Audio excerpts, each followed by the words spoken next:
Un paradoxe qui est de plus en plus insupportable, alors même qu'en moyenne, le niveau d'éducation des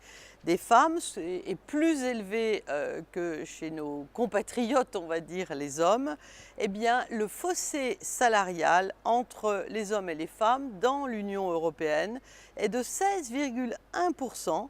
et l'écart moyen des allocations de retraite, toujours entre les hommes et les femmes, est terrible puisqu'il est encore plus important, il atteint 40,2%.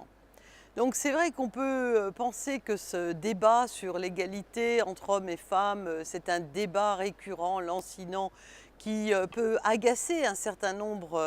de gens, même de femmes parfois,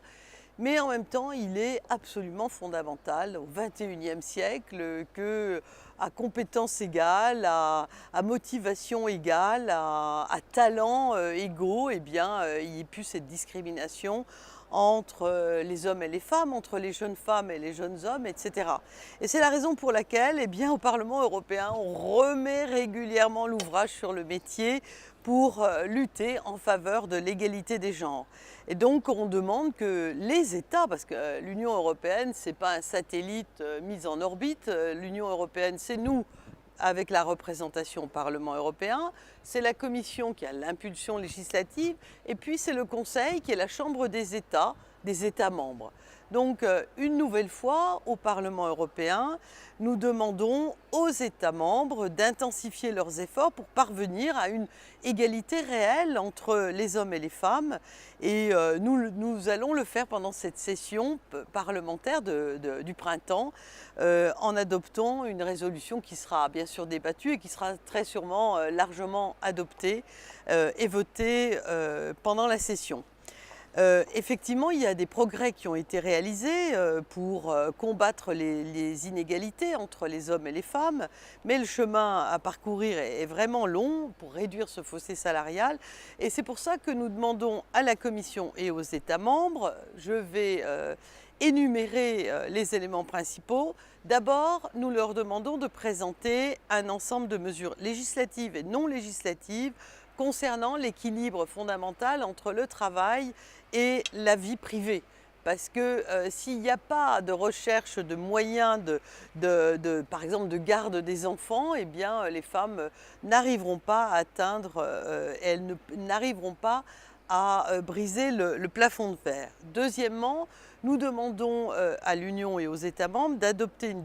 directive relative à la présence des femmes au sein des conseils d'administration, une présence qui donne une image équilibrée de la société européenne, duale, hommes et femmes. Troisièmement, nous demandons à ce qu'un projet législatif soit présenté pour promouvoir et soutenir les actions qui sont prises dans les États membres en vue de prévenir la violence à l'encontre des femmes. Quatrièmement, nous demandons de garantir aux femmes un accès facile à la planification familiale volontaire et à un large éventail de services de santé pour ceux qui les concernent personnellement. Nous demandons aussi, et c'est très important, on l'a vu encore dans mon pays, la France, il y a quelques heures, à propos d'une image diffusée par un très grand couturier français, qui était une image d'une femme anorexique. Nous demandons à ce qu'il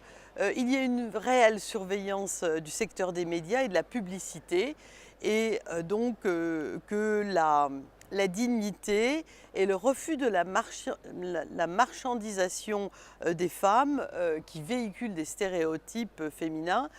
soient établis. Et enfin, nous demandons aussi le contrôle dans le secteur des médias de la publication de la dignité des femmes. Voilà, si déjà sur cet éventail de mesures fortes,